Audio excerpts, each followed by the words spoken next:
안녕하세요. 신혜변호TV 신은숙 변호사입니다. 오늘 제가 영상을 찍는 날이 수요일이거든요. 근데 저는 오늘 이 영상 마치고 나서 제가 취미생활로 아주 좋아하는 캠핑을 갑니다. 그래서 뭐 자주 가는 건 아니고 가끔 갑니다. 그래서 오늘은 영상 찍기 굉장히 즐겁네요.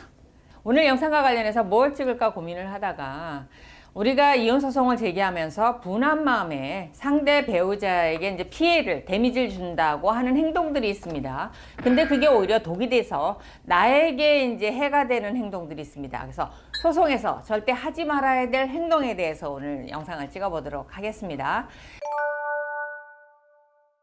이와 관련해서 우선 사연을 소개할 건데요. 정말 많은 분들이 상담을 오거나 메일을 통해서 문의하는 겁니다. 일단은 상대방, 내 배우자가 외도를 하는데 간통죄도 폐지됐고 정말 그 사람들을 혼내주고 싶은데 할 수 있는 방법이 없을까요? 이와 관련해서 이제 흔히 물어보는 게 그 회사에 가서 알리면 안 돼요? 그 다음에 청와대 게시판 같은 데 올리면 안 돼요? 이런 질문을 많이 하시는데요. 이와 관련해서 제가 정보 드리겠습니다. 결론부터 말씀드리면 안 됩니다. 자, 사연 보겠습니다.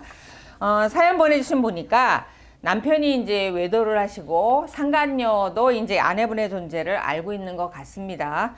그 상간녀의 직업이 이제 아이들을 교육시키는 직업을 하고 있다라고 합니다. 뭐 학교 교사는 아니고 학습지 교사이신 것 같아요. 일을 하면서 이제 남편과 모텔을 드나들고 한다고 합니다.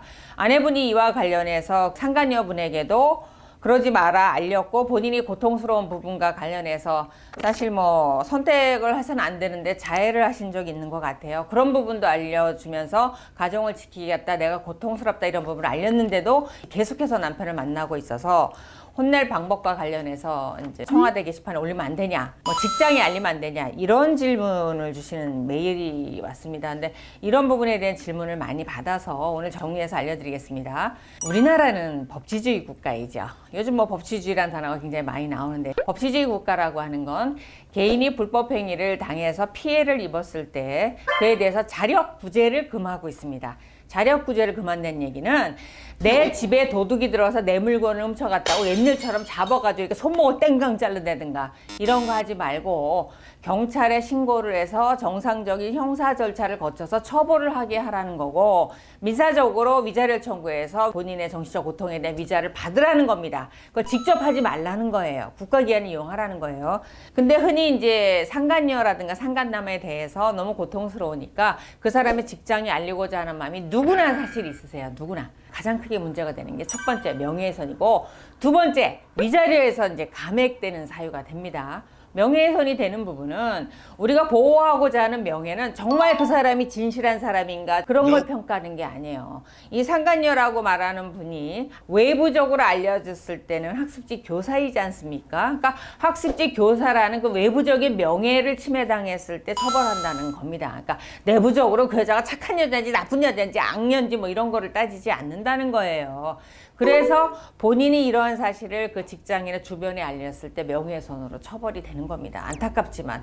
그래서 직접 하시면 안 된다는 거죠. 그리고 물론 이제 그런 경우는 있습니다. 그 해당 기관에 감독기관한테 감독 장애가 알렸을 때 명예훼손이 되지 않는다라는 판례가 있기는 합니다. 예를 들면 뭐 공무원이라고 하면은 감독기관이 알거나 감찰기관이 알려서 그러니까 그 기관에만 알리는 건 명예훼손이 되지 않는다라고 하지만 회사 게시판에 턱 올린다든가, 그다음에 회사 앞에 가서 이렇게 피켓을 두고 1인 시위를 한다든가, 이거 명예훼손, 업무방해죄로 전부 처벌이 되고 있기 때문에 그래서 정말 말리고 싶습니다. 근데 아내분들, 남편분들 오셔서 너무 억울하고 화가 나니까 그까지가 뭐 벌금이 내고 말래요. 근데 벌금형 나온다는 거 장담 있습니까? 오히려 있잖아, 장기간에 걸쳐서 특별한 물증이 없는데 계속해서 미행하고 추적하고 도청하고 찾아가서 상간녀 막 괴롭히고 이런 경우 시형이 나온 예도 있습니다. 제가 한 사례에서 보면은 그 아내분이 남편하고 외도를 했다고 의심한 여자분 집에 찾아가서 이제 빨간 라카 페인트 있죠. 그걸로 아파트 현관에다가 상간녀, 나쁜 년 죽어라 이러고 써놓고 오셨어요. 그거 처벌되셨습니다. 최소한 내가 나를 형사처벌하게 하는 일은 만들지 말아야 됩니다. 그분 주의하셔야 돼서 명예훼손 하시면 안 되고, 또 하나 제가 한 12, 13년 전에 했던 사례인데 지방에 계신 분이었어요. 남편을 상대로 해서 이제 소송을 제기를 했는데 그때 굉장히 억울하신 상황이었죠. 그 다음에 상간녀나 그 다음에 남편이 굉장히 뻔뻔했어요. 그렇게 이제 상대방이 약을 올리고 나를 힘들게 하니까 이분이 선택한 것이 그 남편분이 학교에 있었어요. 총장한테 보냈습니다. 그 다음에 총학생회에 보냈습니다. 그렇게 됐는데 참 사생활이라는 걸 요즘 별개로 봐서 교수직에서 잘리진 않습니다. 근데 문제는 우리가 제기한 위자료 소송에서 문제예요. 위자료 판결을 2천만 원을 내려주신 거예요. 저는 한 5천 이상은 나와야 된다고 생각을 했거든요. 그래서 재판부한테 제가 정말 대놓고 여쭤봤어요. 2천만 원 너무 금액이 작으신 거 아닙니까? 그랬더니 원고도 할 만큼 하셨지 않습니까? 이렇게 말씀하시는 거예요. 그러니까 그거 하나 이렇게 밀어넣을 때마다 1,000만 원씩 감액이 된 거예요, 이게.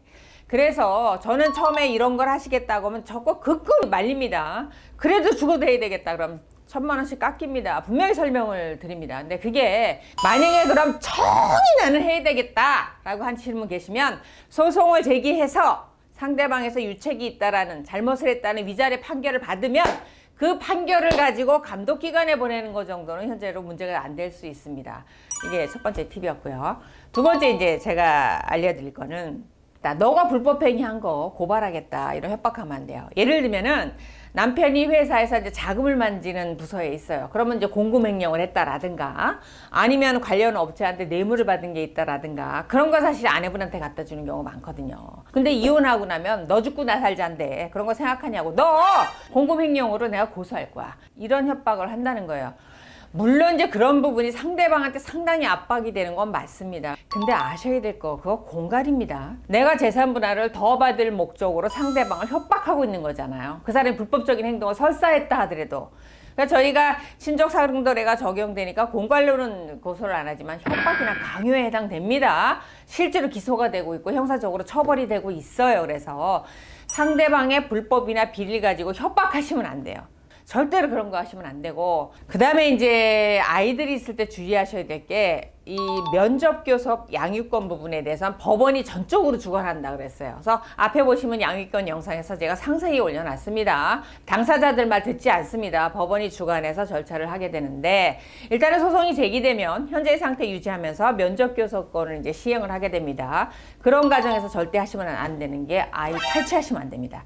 탈취라는 게 어느 날 아이 놀이방이나 유치원 같은 데 가고 애를 그냥 데려가 버린다든가 면접교섭에 아이 보고 내일 내가 데려올게 했는데 아이를 뭐 시댁으로 또 친척 집으로 빼돌린 다음에 안 준다든가 이거에 대한 재판부의 제재는 상당히 엄격합니다. 일단 구두 경고하십니다. 아이 이번 주까지 데려오시죠. 데려오시는 게 좋을 겁니다. 이렇게 점잖게 권고를 합니다. 그런데도 만약에 안 돌려준다라고 하면 면접교섭권 차단하는 경우도 있고요. 양육권 지정은 죽어도 못 받는다고 생각하시면 돼요. 그래서 어떤 경우도 자녀를 탈취하시면 안 됩니다. 이 부분에 대해서 상당히 엄격하고요. 그리고 소송에서 이런 경우를 주의하시라고 제가 말씀을 드렸고 마지막 팁 살짝 드리면 서면은 부드럽고 젠틀하게 쓰셔야 됩니다. 그러니까 서면으로 불필요하게 상대방을 인신공격한다라든가 이런 부분이 상당히 좋지 않다. 그래서 서면은 품격 있게 그게 가장 좋습니다. 그래서 정말 소송에서 하지 말아야 될 몇 가지 중요한 부분만 제가 알려드렸는데 이거 절대 하시면 안 됩니다. 그 결과가 나의 기여도를 내리게 되고 위자료 X를 내리게 되고 내가 경찰서 드나들고 벌금형 내고 징역형을 받을 수도 있다. 그래서 이런 부분이 이제 발생하면 내가 더 억울해지고 상처를 받는다라는 걸 아셨으면 좋겠고요.